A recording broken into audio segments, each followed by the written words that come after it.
জাসদের বিভক্ত সব অংশকে এক করতে জাসদ ঐক্য বাস্তবায়ন মঞ্চ গঠন। বিস্তারিত সংবাদ। জাতীয় সমাজতান্ত্রিক দলের জাসদ বিভক্ত কয়েকটি অংশের মধ্যে ঐক্য গড়ে তুলতে জাসদ ঐক্য বাস্তবায়ন মঞ্চ নামে একটি প্ল্যাটফর্মের আত্মপ্রকাশ হয়েছে।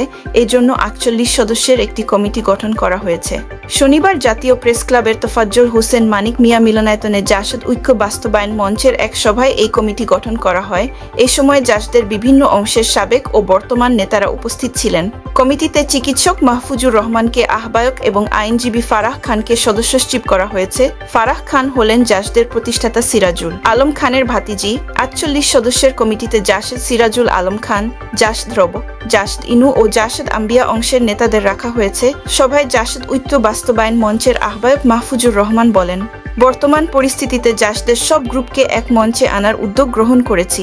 সব অংশের উল্লেখযোগ্য নেতাকর্মীরা ঐক্য মঞ্চের সঙ্গে একাত্মতা ঘোষণা করেছেন। সদস্য সচিব ফারাহ খান বলেন, মুক্তিযুদ্ধ ও জুলাই গণ অভ্যুত্থানের আকাঙ্ক্ষা আমরা বৃথা যেতে দিতে পারি না। এর জন্য দরকার আদর্শিক রাজনৈতিক শক্তি। সে লক্ষ্য নিয়ে জাসদকে ঐক্যবদ্ধ করার কোনো বিকল্প নেই।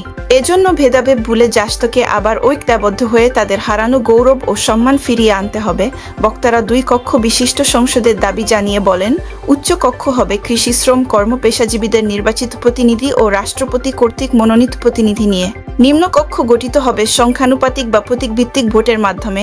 কোনো দল ৫০ ভাগের বেশি ভোট না পেলে প্রথম ও দ্বিতীয় ভোট প্রাপ্ত দলের মাঝে আবার প্রতিদ্বন্দ্বিতা হবে। নিম্নকক্ষ সরকার গঠন করবে, প্রতিবেদনে আশা প্রকাশ করে বলা হয়। শ্রম কর্ম পেশার জনগণের হাতে ক্ষমতা গেলে তারা তাদের স্বার্থেই একটি বৈষম্যহীন সমাজ গঠনের উদ্যোগ নেবে। শনিবার জাতীয় প্রেস ক্লাবের তোফাজ্জল হোসেন মানিক মিয়া মিলনায়তনে জাসদ ঐক্য বাস্তবায়ন মঞ্চের এক সভায় এই কমিটি গঠন করা হয়। এ সময় জাসদের বিভিন্ন অংশের সাবেক ও বর্তমান নেতারা উপস্থিত ছিলেন।